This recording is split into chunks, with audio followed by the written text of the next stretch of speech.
இன்னைக்கு அரசியல் காலத்துல நட்சத்திரமா ஜொலிச்சிட்டு இருக்க தளபதி விஜய் பாத்தீங்கன்னா திடீர்னு அரசியல் வந்துட்டார் நிறைய பேர் சொல்லிட்டு இருக்காங்க. ஏன்னா அவர் அரசியலுக்கு அபிஷியலா வரதுக்கு முன்னாடி ஏகப்பட்ட சம்பவம் எல்லாம் பண்ணியிருக்காரு. அது என்னன்னா அவர் நடிச்ச மூவிஸ்ல பாத்தீங்கன்னா ஒரு சில இடங்களை பாத்தீங்கன்னா அரசியல் கருத்துக்களை நிறைய பேசியிருப்பாரு. அந்த மாதிரி தளபதி விஜய் மூவிஸ்ல வந்த டாப் 10 பொலிட்டிக்கல் மூமெண்ட் தான் இந்த ஒரு வீடியோல பார்க்க போறோம்.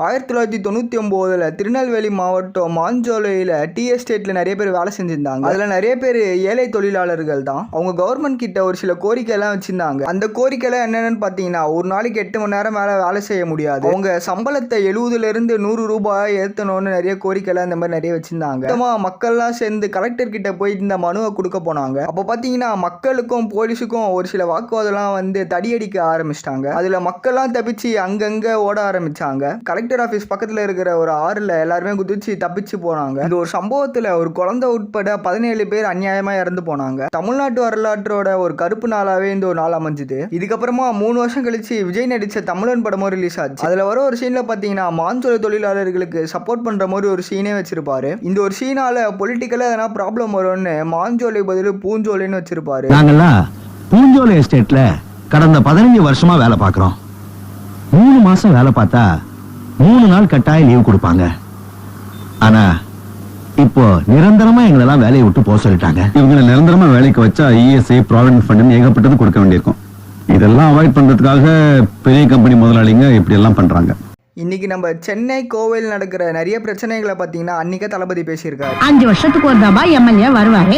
இந்த கம்பு தாங்க முடியாம அப்படியே ஓரமா நின்னுக்கிட்டு எங்களை எல்லாம் குரூப்பா நிக்க வச்சுன்னு ஒரு போட்டா பிடிச்சுப்பாரு. அடுத்த வாரம் பெரிய பெரிய போஸ்டரா வரும். Tax, development tax, water tax, குடிக்கிற தண்ணிக்கு வரி வாங்குறீங்க. நல்ல தண்ணி கொடுக்கணுமா இல்லையா? ரசீது மட்டும் ஒழுங்கா கொடுக்குறீங்க. ட்ரைனேஜ் டாக்ஸ் எதுக்கு கட்டுறோம்? சாக்கடை தண்ணி பூமிக்கு அடியில போறதுக்கு. ஆனா அந்த ஸ்லம்ல ரோட்டுக்கு மேல போகுது. டெவலப்மெண்ட் டாக்ஸ் கட்டுறோம். ரோடு நல்லா இருக்கா? தெருவுகளுக்கு ஒழுங்கா எரியுதா? இல்ல. இருந்தாலும் மக்கள் வரி கட்டிக்கிட்டு தான் இருக்காங்க. அரசியல் அதிகாரிகள்லாம் கொடுத்த சம்பளத்துக்கு நல்லா வேலை செஞ்சாலே நாடு எப்பயோ நல்லா இருந்திருக்கணும். தளபதி ஒரு வார்த்தை ஒன்று சொல்லியிருப்பாரு. இந்த கரூர் துயர சம்பவத்துக்கு அப்புறமா சென்னை உயர் நீதிமன்றத்தோட தீர்ப்பை கண்டிச்சு உச்ச நீதிமன்றம் பார்த்தீங்கன்னா ஒரு தீர்ப்பு ஒன்று கொடுத்துருப்பாங்க. இதை நீங்க கண்டிப்பா எல்லாருமே பார்த்துருப்பீங்கன்னு நினைக்கிறேன். ஏன்னா இந்த ஒரு விஷயத்த 30 வருஷத்துக்கு முன்னாடி தளபதி பார்த்தீங்கன்னா தமிழன் படத்திலே பேசியிருக்காரு. வழக்கு 1 தீர்ப்பு 2. அப்படி 2 தீர்ப்பு வருதுன்னா சட்டத்திலயும் நீதித்துறையிலயும் ஏதோ தப்பு இருக்குன்னு தானே அர்த்தம். ஹைகோர்ட் சென்னையில, சுப்ரீம் கோர்ட் டெல்லியில. பணம் இருக்கிறவங்க எங்க வேணாலும் போய் வாதாடி ஜெயிக்க முடியும். ஏழைங்களால முடியுமா யாரோன்னு? ஒரு கேஸ ஒரு கோர்ட்ல ஒரு முறைக்கு 100 முறை வேணாலும் விசாரிங்க. ஆனா தீர்ப்பு ஒன்னா தான் இருக்கணும். விஜய் முதல் முறையா நிறைய அரசியல் பேசின ஒரு படத்துல பாத்தீங்கன்னா ஒரு அப்பாவான எஸ்.ஏ. சந்திரசேகர் தான் பாத்தீங்கன்னா ஸ்கிரீன் பிளே பண்ணியிருந்தார். தமிழ்நாடுக்கும் கர்நாடகாவுக்கும் காவேரி பிரச்சனை பார்த்தீங்கன்னா அந்த ஒரு நேரத்தில் செம பீக்கா ஆச்சு. அது எப்போனா 2002 வருஷம் தான். அந்த ஒரு நேரத்தில் ரிலீஸ் ஆன யூத் படத்தில் பார்த்தீங்கன்னா இந்த ஒரு பிரச்சனையை அங்கங்கே பேசியிருப்பாங்க. இது ஏன் தண்ணிப்பா?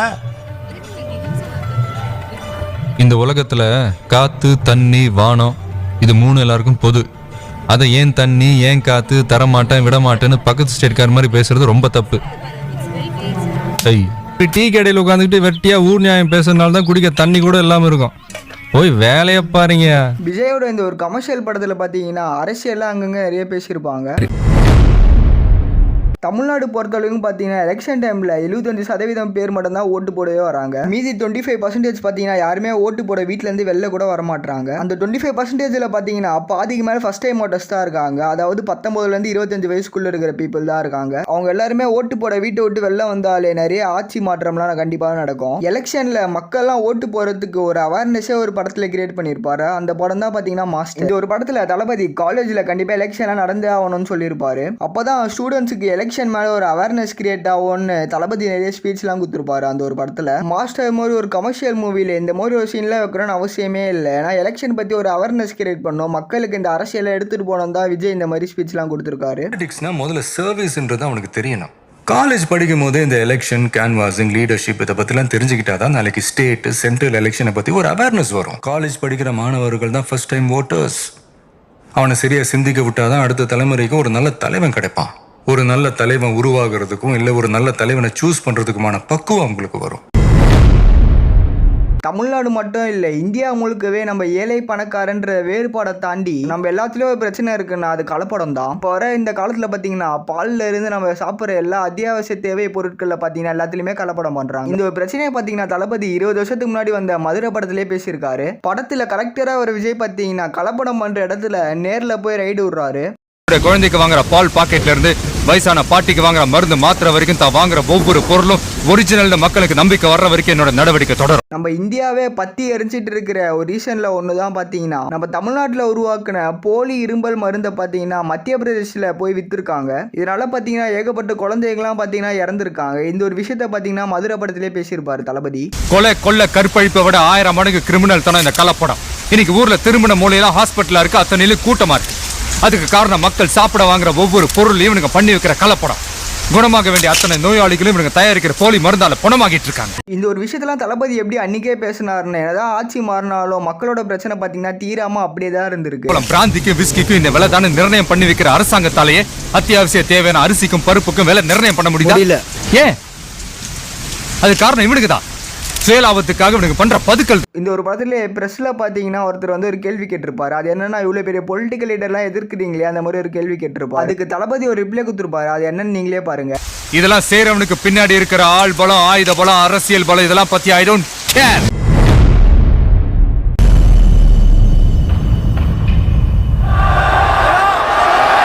இந்த ஒரு படம் ரிலீஸ் ஆகக்கூடாதுன்னு ஏகப்பட்ட பிரச்சனைலாம் வந்துச்சு. தமிழ்நாட்டில் இருக்கிற ஆளுங்கட்சியிலேருந்து எதிர்கட்சி வரைக்கும் எல்லாருமே இந்த படத்தை ரிலீஸ் பண்ணக்கூடாது தான் இருந்தாங்களே. தலைவா டைட்டில் கீழே பார்த்தீங்கன்னா டைம் டு லீட்னு ஒரு லைன் இருந்திருக்கும். தலைவா படம் ஆரம்பிக்கிறதுக்கு முன்னாடியே பார்த்தீங்கன்னா மக்களுக்காக வாழ்ந்த மகத்தான தலைவர்கள்னு சில தலைவர்கள்லாம் போட்டு காமிச்சிருப்பாங்க. கரூர் சம்பவத்துக்கு அப்புறமா விஜய் மேல நிறைய புகார்கள்லாம் நிறைய பரப்புனாங்க. அவங்களோட தலைவரை நம்பி அந்த ஒரு சம்பவத்தில் பாதிக்கப்பட்ட குடும்பத்தில் இருக்கிறவங்கலாம் பார்த்தீங்கன்னா தளபதி ஒரு அண்ணனா தான் பார்க்குறாங்க. கிட்டத்தட்ட இதை தான் தலைவா படத்தில் வந்து ஒரு சீனில் பார்த்தீங்கன்னா சொல்லியிருப்பாங்க. தலைவன்கிறது நாம தேடி போற விஷயம் இல்ல, நம்ம தேடி வர விஷயம். உங்களை கூப்பிடுறாங்க, அவங்களுக்கு தலைவனா கூப்பிடுறாங்க.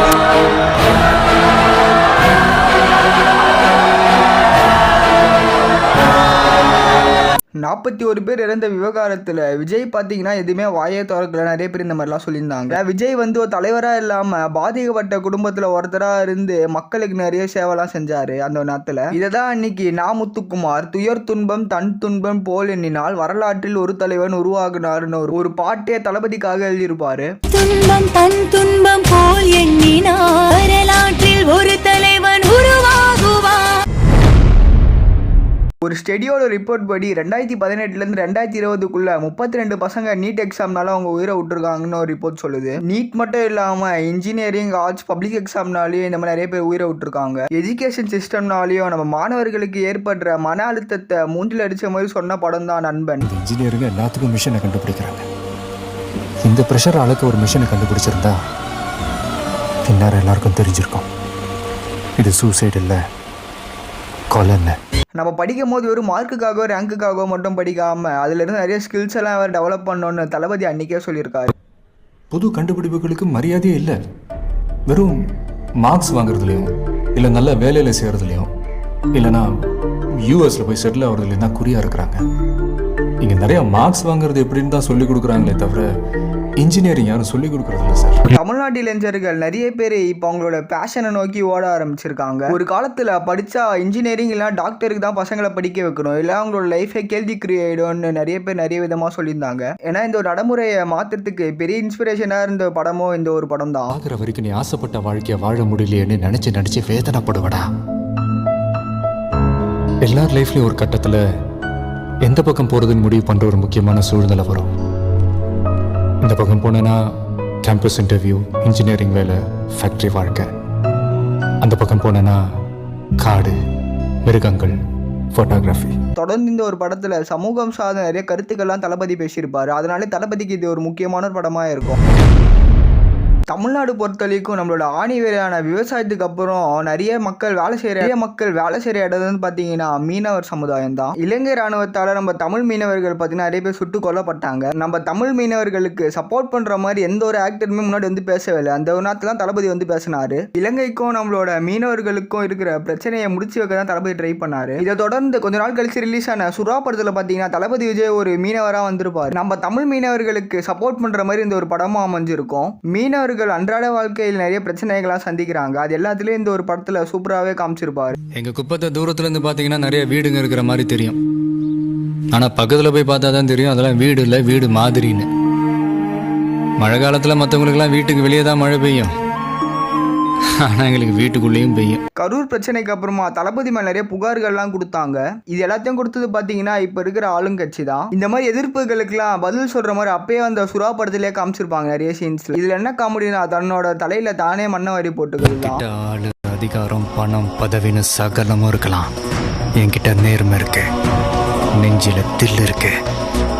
எல்லாத்துக்கும் மேல எனக்கு ஒண்ணு நான் உயிரை கொடுக்க ஒரு கூட்டமே இருக்கு. மோதனும் முடிவு பண்ணதுக்கு அப்புறம் மந்திரின்னு பார்க்க மாட்டேன், மன்னர்னு பார்க்க மாட்டேன். இப்போ இருக்கிற 2026 சாதாரண ஒரு மிடில் கிளாஸ் 1 லட்சத்தை பார்க்கணும்னா எவ்வளோ உழைக்கிறேன்னு உங்களுக்கே தெரியும். 2008 1.25 லட்சம் கோடி 2G ஸ்பெக்டார் ஸ்கேம் நடந்தது. இந்த விஷயத்தை பற்றி வெளில பேசினாலே நம்மள எதனா பண்ணுவாங்கன்னு ஒருத்தர் கூட வாயே திறக்கல. ஏன்னா இந்தியாவிலே பிக்கஸ்ட் ஆக்டர் தன்னோட கமர்ஷியல் மூவியில் இந்த ஒரு ஸ்கேமை பற்றி பேசுறாரு. அது யாருன்னா நம்மளோட தளபதி விஜய் தான். கத்தி மூவியில் இந்த ஒரு ஸ்கேமை பற்றி சூப்பராகவே சொல்லியிருப்பாரு. சாதாரண தண்ணியா 2Gனா என்னையா? அலைக்கற்றை, காத்து, வெறும் காத்த மட்டுமே வைத்து கோடி கோடியா ஊழல் பண்ற ஊரியா அது? செல்போன் ஆடம்பரம், தண்ணி அத்தியாவசியம். சுறா படத்துல நம்ம தமிழக மீனவர்களுக்கு சப்போர்ட் பண்ணி பேசின விஜய் பார்த்தீங்கன்னா கத்தி படத்துல அன்றாட விவசாயிகள்லாம் என்னென்ன பிரச்சனை எல்லாம் ஃபேஸ் பண்றாங்கன்னு புள்ளி விவரத்தோட சூப்பராகவே சொல்லியிருப்பாரு. கடந்த 30 வருஷத்துல 12,456 ஏரிகள் மூடப்பட்டிருக்கு, 27,000க்கும் மேல குளங்கள் அழிக்கப்பட்டிருக்கு, 7 ஆறுகள் மூடப்பட்டிருக்கு, 1,67,512 ஏக்கர் விவசாய நிலம் அழிக்கப்பட்டிருக்கு. 5,000 கோடி கடன் வாங்கின ஒரு பியர் ஃபேக்டரி ஓனர் என்னால அந்த கடனை கட்ட முடியலன்னு கை தூக்குறான். ஆனா அவன் தற்கொலை பண்ணிக்கல. அவனுக்கு லோன் கொடுத்த அதிகாரிகளும் தற்கொலை பண்ணிக்கல. ஆனா 5,000 ரூபாய் கடன் வாங்கின ஒரு விவசாயி அதை கட்ட முடியாம வட்டி மேல வட்டி ஏறி பூச்சி மருந்து குடிச்சு தற்கொலை பண்ணிக்கிறான். அன்றாட வாழ்க்கையில நம்மளோட பிரச்சனைன்னு ஓடிட்டு இருக்க நேரத்துல பாத்தீங்கன்னா விவசாயத்தை ஏன் காப்பாற்றணும்னு சூப்பராகவே இந்த ஒரு படத்துல தளபதி சொல்லியிருப்பாரு. இதெல்லாம் சொல்ற மாதிரி நிறைய வசனங்கள்லாம் இந்த ஒரு படத்துல இருந்திருக்கும். இந்தியா முழுக்க ஒவ்வொரு 30 நிமிஷத்துக்கு ஒரு விவசாயி தற்கொலை பண்ணிக்கிறான். அவங்க குடும்பமே தெருவுக்கு வருது. இது கடந்த 10 வருஷமா நடந்துகிட்டு வருது.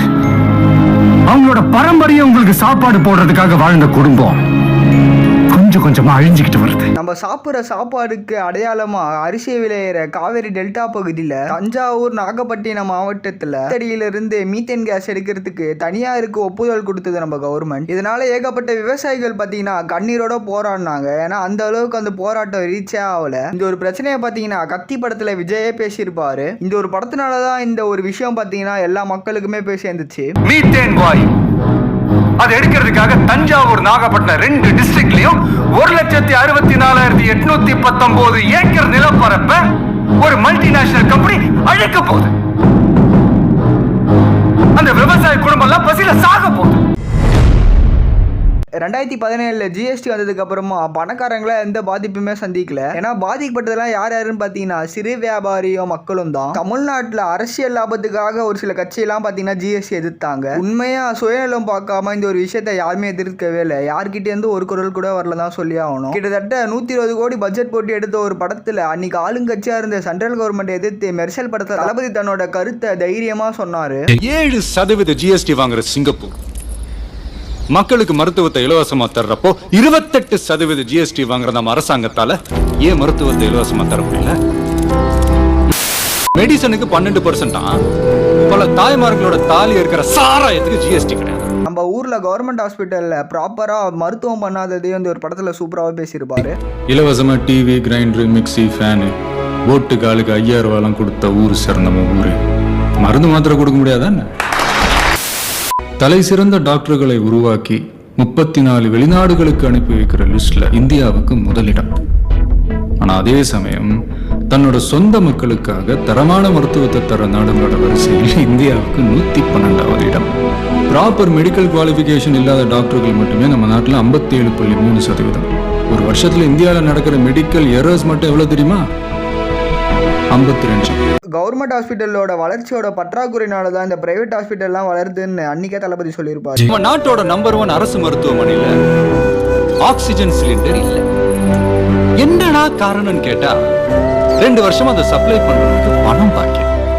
ஜனங்க நோயை பார்த்து பயப்படுறத விட கவர்மெண்ட் ஹாஸ்பிட்டல்ஸை பார்த்து பயப்படுறாங்க. அந்த பயம்தான் பிரைவேட் ஹாஸ்பிட்டல்ஸோட இன்வெஸ்ட்மெண்ட். நம்ம ஊர்ல கிட்னி திருட்டு பாத்தீங்கன்னா சுப்ரீம் கோர்ட் வரைக்கும் போயிட்டு இப்போ சிபிஐ விசாரணை போயிட்டு இருக்கு. மருத்துவம் எப்படி பிசினஸா மாறிச்சுன்றதையும் மெர்சல் படத்துல விஜய் சூப்பராகவே பேசியிருப்பாரு. எல்லா துறையில தான் தப்பு நடக்குது, ஆனா மருத்துவத்துல நடக்கிறதுக்கு பேரு தப்பு, நம்பிக்கை துரோகம். துரோகத்துக்கு மன்னிப்பே கிடையாது. கள்ள ஓட்டு பார்த்தீங்கன்னா நம்ம ஊரில் நிறையவே நடந்திருக்கு. நிறைய நியூஸில் கூட நம்ம நிறைய தடவை பார்த்துருக்கோம். ஓட்டு யாருன்னா கள்ள ஓட்டாக போட்டாங்கன்னா நம்மளால எதுவுமே பண்ண முடியாத நம்ம இத்தனை நாளாக நினச்சிட்டு இருந்தோம். 49O பற்றி எல்லாருக்குமே தெரியும். ஏன்னா செக்ஷன் 49B பற்றி சர்க்கார் படம் தான் மூளை முடுக்கெல்லாம் பரவச்சுன்னே சொல்லலாம் மக்களுக்கு. இது 49P இந்தியன் எலெக்ஷன் லா 49P படி ஒருத்தருடைய ஓட்டு கள்ள ஓட்டா போடப்பட்டிருந்தா அவருக்கு பேலட் ஓட்டுன்னு ஒன்று கொடுத்து அவருடைய ஓட்டை போட அனுமதிச்சிருக்கு. ஒரு எலெக்ஷன்ல ஒவ்வொரு ஓட்டும் எவ்வளோ முக்கியம்னு விஜய் பார்த்தீங்கன்னா அன்னைக்கே பாமர மக்களுக்கும் புரியுற மாதிரி சூப்பராகவே எக்ஸ்பிளைன் பண்ணியிருப்பாரு. ஒவ்வொரு ஓட்டுமே முக்கியம்தான் சார். அமெரிக்காவில் தாய்மொழி இங்கிலீஷா ஜெர்மனான்ற ஓட்டெடுப்பு நடத்தினப்போ ஒரே ஒரு ஓட்டில் தான் சார் இங்கிலீஷின் முடிவாச்சு. பிரான்ஸ்ல ராணுவ ஆட்சியா மக்களாட்சின்ற ஓட்டெடுப்புல ஒரு ஓட்டில் தான் மக்களாட்சியின் முடிவானது. ஹிட்லர் நாஜி படையோட தலைவரானது ஒரு ஓட்ல. தமிழ்நாட்டில் சட்ட ஒழுங்குல தான் அநியாயம் நடந்தாலும் சட்டத்து மேல இருக்கிற ஒரே நம்பிக்கை தான் மக்களோட கடைசி நம்பிக்கைன்னே சொல்லலாம். இதை பத்தி விஜய் பத்தி தான் ஒரு படத்துல பேசியிருப்பாரு. அதே மாதிரி இந்த கரூர் கேஸை சிபிஐக்கு உச்சநீதிமன்றம் மாத்தி போடுறதையும் இந்த ஒரு விஷயம் பொருந்தும் தான் சொல்லி ஆகணும். ஜனநாயகம் இன்னும் சாகலன்ற நம்பிக்கை 5 வருஷத்துக்கு ஒரு தடவை நடக்கிற தேர்தல்லையும் அப்பப்போ கிடைக்கிற நியாயமான தீர்ப்புனாலையும் தான் கொஞ்சமாவது மிச்சம் இருக்கு. இவங்க மாதிரி கீழ்த்தனமான ஆளுங்கனால இந்திய ஜனநாயகத்துக்கு மேல மக்களுக்கு நம்பிக்கை போயிடக்கூடாது. சர்க்கார் படத்துல 49P மட்டும் இல்லாம நிறைய சமூக சார்ந்த கருத்துக்கள்லாம் தளபதி பேசியிருப்பாரு. தொடர்ந்து நடந்துட்டு இருக்க விவசாயம் மீனவரோட பிரச்சனையும் கூட தளபதி பேசியிருப்பாரு. புதுக்கோட்டை ஊருக்கு போனது ஆசை. ஹைட்ரோ கார்பன் பிரச்சனை அங்க இருக்கவங்கள இங்க ஓடி வராங்க. நான் திருநெல்வேலி கந்துவட்டி பிரச்சனை, நான் செங்கல்பட்டு கூலிப்பட பிரச்சனை, நான் தஞ்சாவூர் மீத்தேன், நாங்க காஞ்சிபுரம் மணல் கொள்ள, காவேரி தண்ணி வரல. 32 டிஸ்ட்ரிக்ட்ல 32 பிரச்சனை.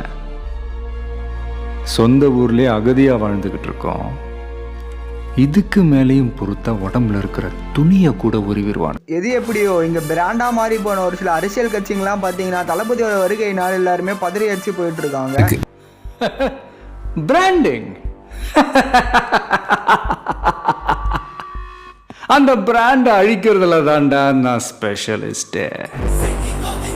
இதை பார்க்கும் போதும் ஃபுல் என்டர்டைன்மெண்ட்டாக தான் இருக்கு. விஜய் பார்த்தீங்கன்னா லியோ மாஸ்டர் நடிச்சு 500 கோடி 1000 கோடி சம்பளம் வாங்கியிருக்கலாம். ஏன்னா அவருக்கு ஆரம்பத்திலேருந்தே நம்மளுக்காக இவ்வளோ அன்பை கொடுத்துட்டு இருக்க மக்களுக்கு ஏதாவது பண்ணணும் தான் இந்த அரசியலுக்குள்ளேயே வந்திருக்காரு. அதுதான் இப்போ நல்லா பண்ணிட்டு இருக்காருன்னே சொல்லலாம். இதனால வரக்கூடிய பிரச்சனையை கூட எதிர்த்து தன்னால் முடிஞ்ச தன்னோட படத்தில் பற்றி நிறைய அரசியல் கருத்தெல்லாம் பேசியிருக்காரு. அதுதான் பார்த்தீங்கன்னா இந்த வீடியோவில் நம்ம பார்த்தோம். நிறைய பேர் தளபதி என்ன சொன்னாங்கன்னா இப்போதான் அவர் அரசியலுக்குள்ளே வந்திருக்காரு, அவருக்கு அரசியல் பற்றிலாம் எதுவுமே தெரியாத நிறைய பேர் சொல்லியிருந்தாங்க. ஏன்னா யார் யாரெல்லாம் அந்த மாதிரி சொன்னாங்களோ அவங்களுக்கு இந்த வீடியோ போய் காமிங்க. அவர் இப்ப அரசியலுக்குள்ள வரல, எப்பத்துல இருந்தோ அரசியல்ல தான் இருக்காருன்னு இந்த வீடியோ மூலமா எல்லாருமே புரிஞ்சிருக்கும்னு நினைக்கிறேன். இந்த வீடியோவை இப்பயே ஸ்டாப் பண்ணிக்கிறேன். இந்த மாதிரி அரசியல் கருத்துக்கள் நிறைய இருந்த மூவிஸ் உங்களுக்கு எதனா தெரியும் நான் மறக்காம கீழே கமெண்ட் பண்ணிட்டு போங்க. உங்களுக்கு தளபதி விஜய் பிடிக்குன்னா மறக்காம சேனல் சப்ஸ்கிரைப் பண்ணி இந்த வீடியோக்கு லைக் கொடுத்துருங்க. கமெண்ட்ல வந்து தளபதினு கமெண்ட் பண்ணிட்டு போங்க, நானும் பார்த்து தெரிஞ்சுக்கிறேன்.